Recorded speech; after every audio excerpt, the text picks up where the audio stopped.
Alhamdulillah, wassalatu wassalamu ala rasulillah. Falenderimet i përkasin Allahut, paqja dhe bekimet e Allahut qofshin mbi të dërguarin e tij Muhammedin sallallahu alaihi wasallam.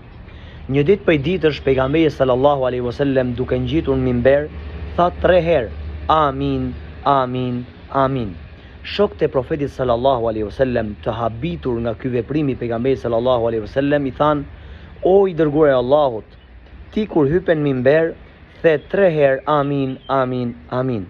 Pra gjë që nuk e ke bërë ditë tjera." Tha pejgamberi sallallahu alaihi wasallam: "Më erdhi Xhibrili alayhi salam dhe më tha: Allahu e largoft nga mëshira atë person i cili e arrin Ramazanin dhe del prej Ramazanit pa ju fal gjunahet." Më tha: "Thuj amin" dhe thash amin. Më tha Xhibrili prap: "Allahu e largoft nga mëshira atë person i cili i arrin të 2 prindërit gjallë ose njërin prej tyre dhe nuk arrin të fitojë xhenetin." Më tha: "Thuj amin" dhe thash amin. Dhe herën e tretë më tha: "Allahu e largoft nga mëshira atë person i cili dëgjon për emrin tënd duke u përmendur dhe nuk dërgon salavat mbi ty, por nuk thot sallallahu alaihi wasallam." Më tha: "Thuj amin" dhe thash amin. Ky hadith madhështor i pejgamberit sallallahu alaihi wasallam tregon qartë se sa në rrezik të madh është ai person i cili e arrin Ramazanin dhe del nga Ramazani dhe ai nuk e ka fituar mëshirën dhe faljen e Allahut te bareke wa taala. Pse? Sepse në këtë muaj të bekuar njeriu ka shanse ta fitojë me patjetër mëshirën e Allahut dhe faljen e Allahut, dhe po arriti mëshirën e Allahut dhe faljen e Allahut, padyshim se ka për të arritur edhe xhennetin e Allahut te bareke wa taala. Pse e themi ne që largohet nga mëshira e Allahut? Pse ka thënë pejgamberi alayhis salam që largohet nga mëshira e Allahut? Pse i ka thënë Xhibril alayhis salam thuj amin për këtë gjë? Sepse me të vërtet ne kemi cekur dhe do ta cekim prap, sepse me të vërtet shanset janë shumë të mëdha për Zotin e Madh.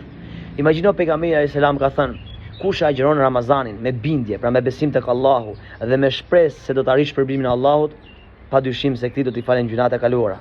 Ja shansi i parë. Shansi i dytë, thot pejgamberi alayhis salam, kush fal namaz taravive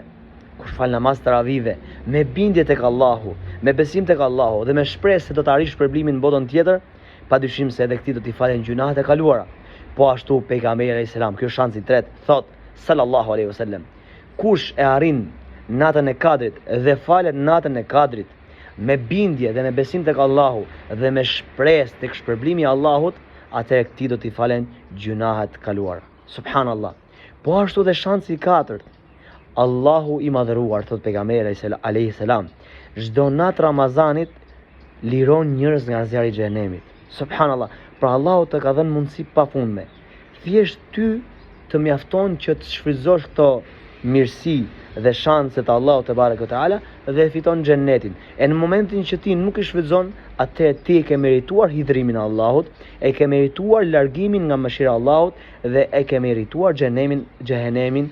Allahu na ruaj prej tij Rabbel Alamin. Kështu që ju këshilloj o vëllezër dhe o ju motra muslimane që ta shfrytëzojmë këtë muaj madhështor në të cilin tashmë jemi futur dhe po ja agjërojmë me gjithë bindje, me gjithë dëshirë dhe me gjithë shpresë tek Allahu te bareke ve teala. Ta shfrytëzojmë pafund këtë muaj me lexim Kur'ani, me dhikr ndaj Allahut, me kërkim falje, me namaz taravive, me natën e Kadrit me shfrytëzu pafund dhe me shfrytëzu agjërimin e Ramazanit pafund, duke mos sharë, duke mos ofenduar, duke bërë bamirësi e kështu me radhë. Dhe kështu kemi për të arritur mëshirën e Allahut te bareke ve teala. Allahu ju shpërblet më të mira, Allahu ju nderoft.